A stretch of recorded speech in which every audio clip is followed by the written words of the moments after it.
Урматтуу катышуучулар, бүгүнкү форумга активдүү катышып, суроо жоопторго, талкууларга катышууга чакырабыз. Ош технологиялык университетинде жеткиликтүү айлана чөйрө Кыргыз Республикасындагы инклюзивдүүлүк жана тең мүмкүнчүлүктөр аттуу илимий билим берүү форуму болуп өттү. Иш чараны окуу иштери боюнча проректору Улукбек Мамутов ачып, инклюзивдүү билим берүү чөйрөсүн өнүктүрүү жана жеткиликтүү инфраструктура түзүүнүн актуалдуулугуна токтолду. Ал университеттеги аракеттер, социалдык демилгелер жана студенттердин коомдук жоопкерчилигин жогорулатуу багытындагы иштерди белгиледи. Конокторубуз жакшы талкуу өткөрүп, биздин мына ушул коомубуздагы көпүрөнү чыңдап, мамлекетибиздин өнүгүшүнө туруктуу салым кошуу үчүн ар бирибиздин салымыбыз зор деп эсептейбиз. Форумда кызуу талкуулар менен өткөзүшүңүздөргө мен тилектешмин.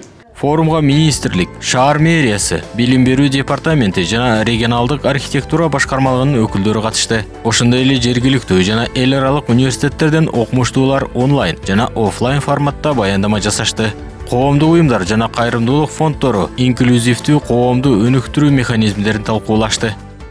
Жеткиликтүү чөйрө деген бул баягы майыптыктан пайда болгон, майыптыктан натыйжасында пайда болгон жашоосун жакшыртуу, аларга бардыгына бирдей мүмкүнчүлүктөрдү түзүп берүү максатында бүгүнкү күндө бардык тармактар боюнча, ошол эле шаар куруу, ошол эле транспорт, ошол эле мүмкүнчүлүктөр жараткан инклюзивдүү билим берүү тармактарында алгылыктуу иштер жүрүп баратканын байкап атабыз. Пленардык бөлүктө инклюзивдүүлүктүн укуктук негиздери, социалдык адаптация, тоскоолдуксуз чөйрө, санариптик жеткиликтүүлүк жана мамлекеттик деңгээлдеги өнүгүү тенденциялары боюнча баяндамалар болду.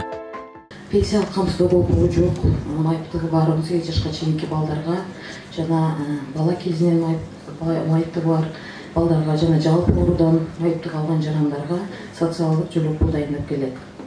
Социалдык жөлөк пулдун өлчөмү майыптык тобуна жараша 2000 сомдон 8000 сомго чейин барабар.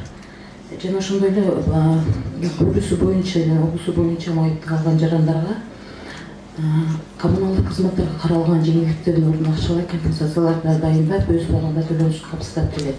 Форумдун алкагында студенттер арасында инклюзивдүү коом, чек арасыз жеткиликтүүлүк сынагы өткөрүлүп, командалар презентация, тематикалык викторина жана долбоордук сунуштарды коргоо этаптарында өз идеяларын жана сунуштарын сунушташты.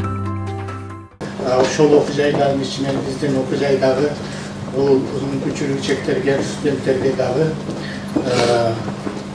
жакшы мамиле түзүп, окуу жайдын контрагы жана башка төлөмдөрүнө жакшы мамиле түзүп, бошотулгандыгы жөнүндө дагы бардыгына айтылды.